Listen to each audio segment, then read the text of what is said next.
नमस्कार, मी विलास बडे. न्यूज 18 लोकमतच्या या बुलेटिनमध्ये आपल्या सगळ्यांचं स्वागत. राज्याचे उपमुख्यमंत्री देवेंद्र फडणवीसांनी भ्रष्ट अधिकारी आणि मुजोर माफियांना सज्जड दम भरलाय.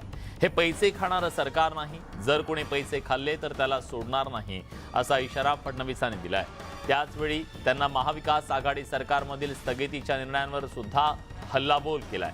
फडणवीसांनी भ्रष्टाचाराविरोधात कसं रणशिंग फुंकलंय जाणून घेऊया.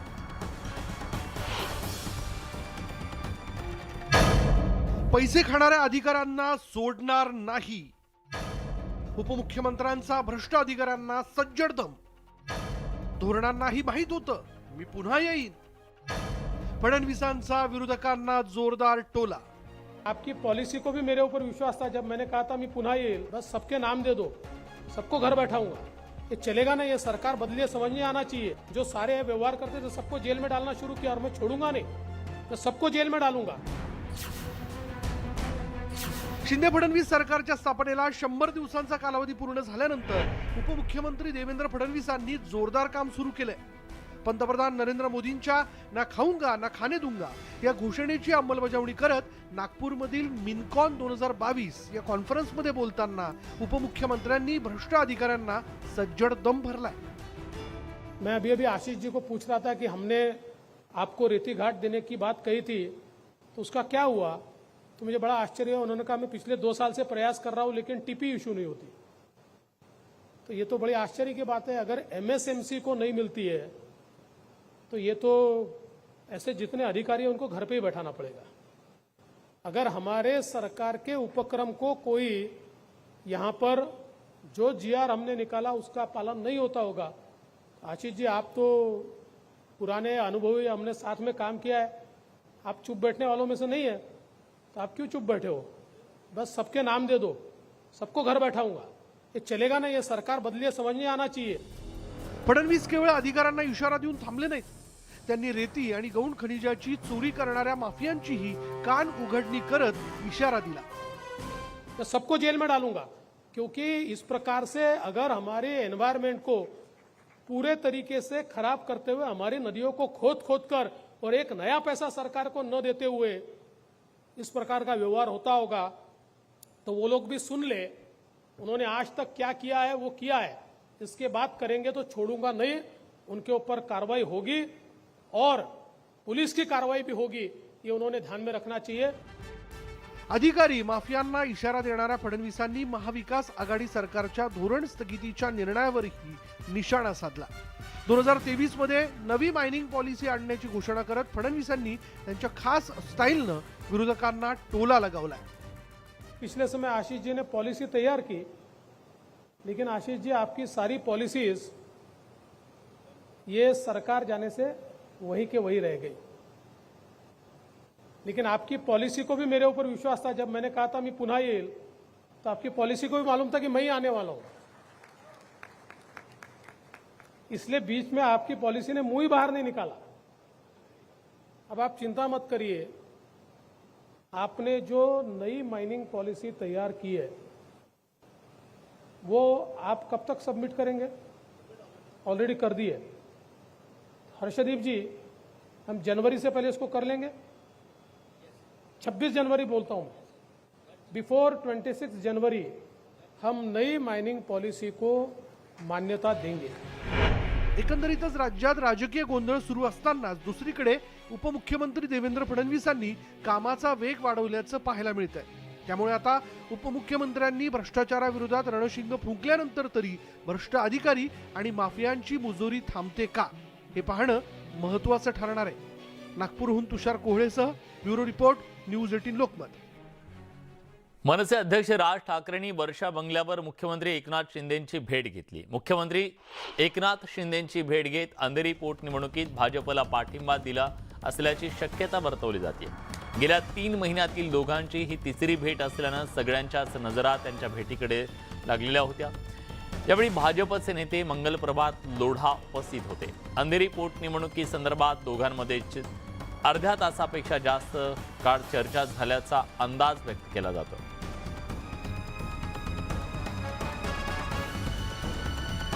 गेल्या 2 महिन्यातील दोघांची तिसऱ्यांदा ही भेट झालेली आहे.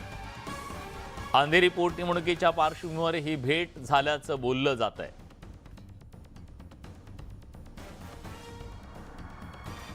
पालिका निवडणुकांच्या दृष्टीनं सुद्धा ही चर्चा अतिशय महत्त्वाची आहे. ही भेट महत्त्वाची आहे. सध्या राजकीय परिस्थितीत ही भेट सुद्धा अतिशय महत्त्वाची आहे.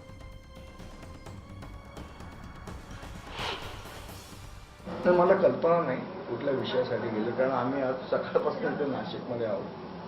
निश्चित काहीतरी महाराष्ट्राच्या इतरच विषय असेल. तर मला कल्पना नाही कुठल्या विषयासाठी गेलो, कारण आम्ही आज सकाळपासून इथे नाशिकमध्ये आहोत. निश्चित काहीतरी महाराष्ट्राच्या इतरच विषय असेल. आज मुख्यमंत्र्यांच्या भेटीला वर्ष निवासस्थानी गेले, कसं बघता? काही नाही, ते नेहमीच जात असतात, त्यामुळे काही ते नवीन असं काही नाही. तर आपण बघितलं याच्यावरच्या राजकीय क्रिया प्रतिक्रिया उमटत आहेत. भाजप प्रदेशाध्यक्ष चंद्रशेखर बावनकुळे यांनी उद्धव ठाकरेंवर टीका केली आहे. मशालला मत देणं म्हणजे काँग्रेस राष्ट्रवादीला मत देणं असं म्हणत बावनकुळेंनी ठाकरेंना टोला लगावलाय. तसंच आमचं टार्गेट घड्याळ बंद पाडणं आणि मशाल विझवण्याचं आहे असंही यावेळी बावनकुळे म्हणाले. दरम्यान त्यांनी जयंत पाटील आणि अजित पवारांना टोले लगावले.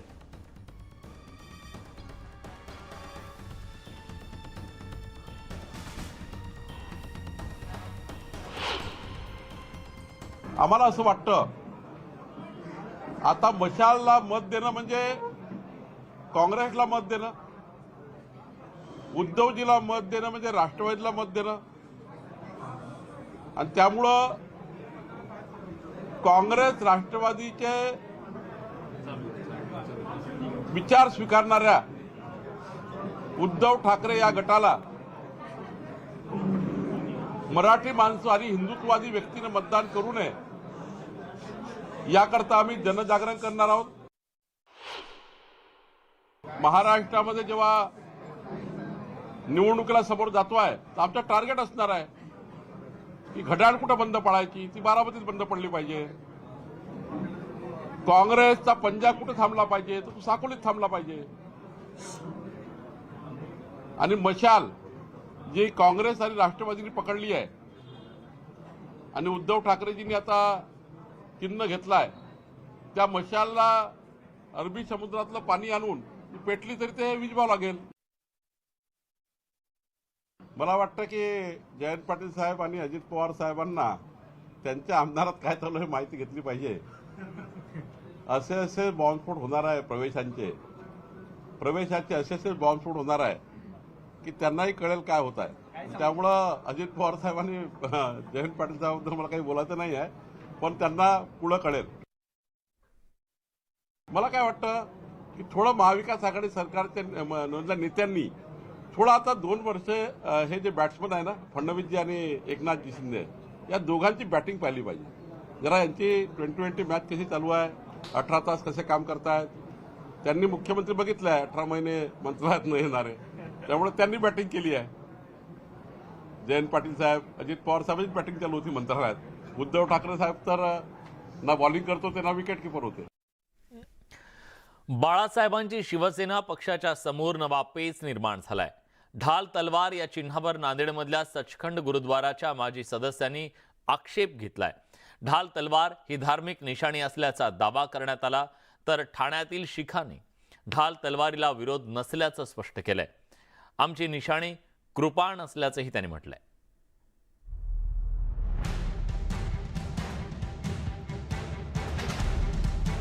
बाळासाहेबांची शिवसेना पक्षाला निवडणूक आयोगानं ढाल तलवार हे चिन्ह दिलंय. ऐतिहासिक आणि लढाईत वापरलं जाणारं ढाल तलवार हे चिन्ह मिळाल्यानं बाळासाहेबांची शिवसेना पक्षाचे शिवसैनिक आनंदात होते. मात्र नांदेडमधील सचखंड गुरुद्वाराच्या माजी सदस्यांनी ढाल तलवार या निशाणीवर आक्षेप घेतलाय. श्री गुरु गोविंद सिंग यांनी खालसा धर्माची स्थापना केली होती, त्यावेळी ढाल तलवार रक्षणासाठी अर्पण केली होती. शिखांच्या 5ही तख्तांवर दररोज ढाल तलवारीचं पूजन केलं जातं. ढाल तलवार ही निशाणी शिखांच्या धार्मिक आस्थेसोबत जोडली गेलेली आहे. त्यामुळे निवडणूक चिन्ह म्हणून ढाल तलवार द्यायला गुरुद्वारा बोर्डाचे माजी सदस्य सरदार रणजीत सिंग यांनी आक्षेप घेतलाय. माझा आक्षेप यामुळेच आहे की धार्मिक चिन्ह जेव्हा त्रिशूल असू शकते तर गुरु गोविंद सिंगजी महाराजांनी खालसा पंथ स्थापनेच्या वेळेस तलवार आणि ढाल तलवार ही खालसा पंथाला दिलेली आहे.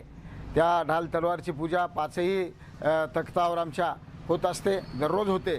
त्यामुळं ज्याप्रमाणे त्रिशूलला या चिन्हांच्या यादीतून बाद ठरवण्यात आलं, बाजूला करण्यात आलं, त्याचप्रमाणे ढाल तलवार या निशाण्याने आपण बाजू करावं. ढाल तलवार हाती घेऊन बाळासाहेबांची शिवसेनेच्या शिवसैनिकांना आगामी निवडणुकीच्या रणांगणात उतरायचं होतं. निवडणूक आयोगानं हे चिन्ह दिल्यानंतर बाळासाहेबांची शिवसेना पक्षाकडून मोठ्या प्रमाणात बॅनरबाजी करून आनंद व्यक्त करण्यात आला. मात्र आता ढाल तलवार या चिन्हावर आक्षेप घेण्यात आल्यानं पक्षासमोर नवा तिढा निर्माण झालाय. हा वाद निवडणूक आयोगासमोर गेल्यास त्यावर भूमिका मांडू असं बाळासाहेबांच्या शिवसेना पक्षाकडून स्पष्ट करण्यात आलंय. कोणी ऑब्जेक्शन घेतलं का नाही घेतलं त्याच्यावर आम्हाला त्याचं उत्तर खरं म्हणजे हे निवडणूक आयोगच देऊ शकतो. पहिले कोणाला दिलेली आहे का आणि माझ्या माहितीप्रमाणे कोणाला दिलेली नाही, म्हणून आम्हाला त्यांनी ढाल तलवार दिली. या ढालीच्या पेक्षाही तलवारीच्या वारासमोर कोणी येऊन घाबरून काहीतरी तक्रार करण्याचा प्रयत्न करल असेल तर इलेक्शन कमिशनर निश्चित याच्याबद्दल अंतिम निर्णय घेईल. शिवसेनेचे 2 गट झाले, नंतर दोन्ही गटांचे 2 पक्ष झाले. शिवसेना उद्धव बाळासाहेब ठाकरे या पक्षाला मशाल हे चिन्ह देण्यात आलंय. मात्र आधीच धनुष्यबाण हे चिन्ह मिळावं यासाठी शिवसेना उद्धव बाळासाहेब ठाकरे पक्षानं दिल्ली हायकोर्टात याचिका दाखल केलेली आहे. त्या याचिकेवर अद्याप सुनावणी झालेली नाही. एकीकडे शिवसेना उद्धव बाळासाहेब ठाकरे गटाला आधीचं चिन्ह हवंय, तर दुसरीकडे बाळासाहेबांची शिवसेना पक्षाच्या चिन्हावर आक्षेप घेण्यात आलाय. त्यामुळे आता निवडणूक चिन्हांचा वाद कधी मिटणार याकडे दोन्ही पक्षाच्या शिवसैनिकांचं लक्ष लागलंय. नांदेडहून मुजीब शेख आणि औरंगाबादहून सिद्धार्थ गोदामसह ब्युरो रिपोर्ट, न्यूज 18 लोकमत. मुख्यमंत्री एकनाथ शिंदेंच्या बाळासाहेबांची शिवसेना या पक्षाला मिळालेल्या चिन्हाला नांदेड इथं शीख धर्मियांनी विरोध केला. मात्र दुसरीकडे ठाण्यात शीख धर्मियांनी आपला ढाल तलवारला विरोध नसून आमची निशाणे खंडार आणि कृपाण असल्याचं स्पष्ट केलंय. ठाण्यात मल्हार टॉकीजच्या बाजूला हे सर्व शीख बांधव जमले आणि त्यांनी घोषणाबाजी करत आपलं म्हणणं मांडलं.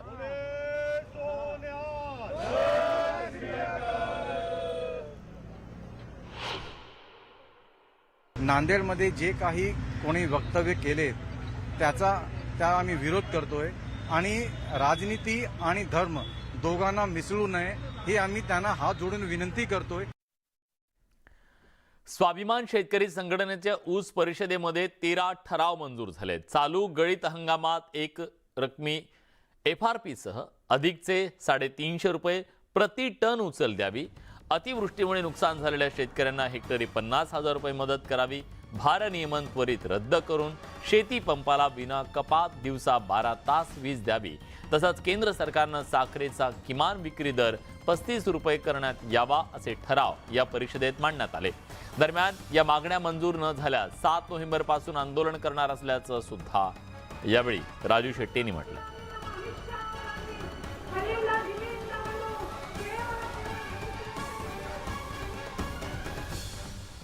भारताचे माजी राष्ट्रपती आणि मिसाईल मॅन म्हणून ओळख असणाऱ्या डॉक्टर APJ अब्दुल कलाम यांच्याबाबत हरी नरके यांनी एक वादग्रस्त फेसबुक पोस्ट लिहिली आहे. अब्दुल कलामांचा वाचनाशी काय संबंध? राष्ट्रपती म्हणून त्यांचं देशाला विशेष योगदान काय होतं?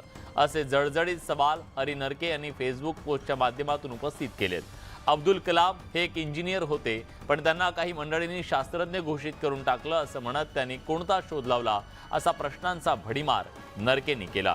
कलामांचा जन्मदिवस वाचन प्रेरणा दिवस म्हणून का साजरा करावा असा सूर लेखक नरकेंनी आळवलाय. हरी नरके यांचा निगेटिव्ह अभ्यास अब्दुल कलामांचा आहे. निगेटिव्ह अभ्यासातून निगेटिव्हच बाजू लक्षात येणार. तुम्ही चांगली बाजू जर लक्षात घेतली तर अधिक चांगलं झालं असतं. अब्दुल कलामांचं आत्मचरित्र जगप्रसिद्ध आहे.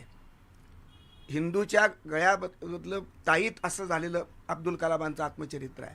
आणि हे आत्मचरित्र आणि त्यांची एकंदरीत वैचारिक भूमिका, त्यांची भाषणं, हे जर सगळं विचार एकत्र केले तर आपल्याला त्यांचं वैचारिक साहित्य, एकंदरीत वैज्ञानिक साहित्य हे निश्चितपणे प्रेरक आहे. आणि अब्दुल कलामांनी असा कुठेही दावा केलेला नाही. मी उत्तम साहित्यिक आहे, लेखक आहे, आणि अशा परिस्थितीमध्ये त्यांना नाव ठेवणं हे बरोबर नाही. अब्दुल कलामांचं एकंदरीत असणारं शास्त्रज्ञ म्हणून असणारं काम, संशोधन, ते संशोधनाच्या शिवाय ते मिसाईल बॅन झाले का, हा प्रश्न आहे. हरी नरके हे नेहमीच अकलेचे तारे तोडतात. खऱ्या अर्थाने त्याचं मानसिक संतुलन बिघडल्यासारखं वाटतं. त्यांना स्वतः कुठल्याही गोष्टीचा अभ्यास नाही आहे आणि असं विधान करणं म्हणजे सूर्याला दिवा दाखवण्यासारखं आहे.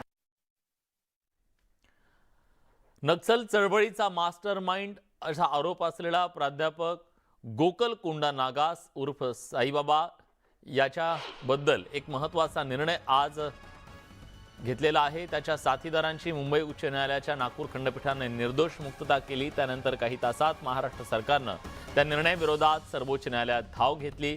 मात्र सुरुवातीला सर्वोच्च न्यायालयानं मुंबई उच्च न्यायालयाच्या निर्णयाला स्थगिती द्यायला नकार दिला. मात्र आता सर्वोच्च न्यायालयानं या निर्णयाला स्थगिती दिली आहे.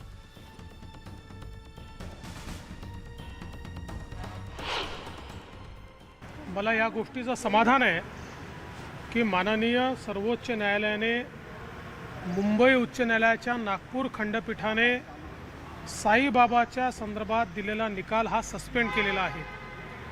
मी काल देखील या संदर्भात बोललो होतो की नागपूर खंडपीठाचा निकाल आमच्याकरता आश्चर्यजनक आणि धक्कादायक होता.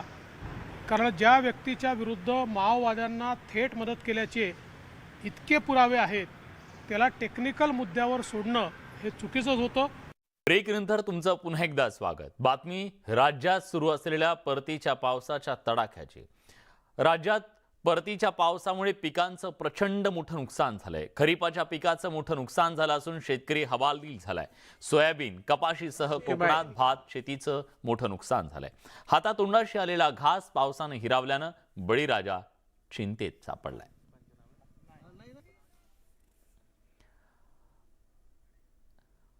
परतीच्या पावसानं कोल्हापुरात सुद्धा शेतीचं मोठ्या प्रमाणात नुकसान केलंय. काढणीला आलेली पिकं पाण्यात गेल्यानं शेतकरी हवालदिल झालाय.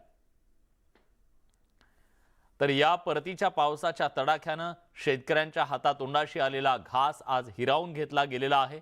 खरं तर काढणीला आलेलं हे सगळं पीक सोयाबीनचं आता याच काढणीच्या दरम्यान या परतीच्या पावसानं त्याला गाठलेलं आहे आणि पावसात भिजलेलं हे सोयाबीन अगदी त्याचा उतार सुद्धा त्याची एकूण क्वालिटी सुद्धा अतिशय खराब होणार आहे. त्याला भाव मिळणार नाहीये जो काही हातात पडेल त्याला.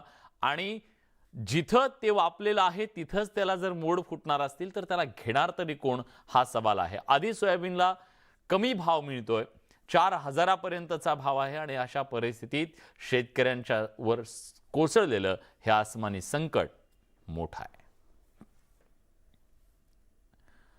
कोल्हापुरातल्या पट्टण कडोली इथल्या विठ्ठल बिरदेव यात्रा महोत्सवात आज मोठ्या उत्साहात ते संपन्न झालं.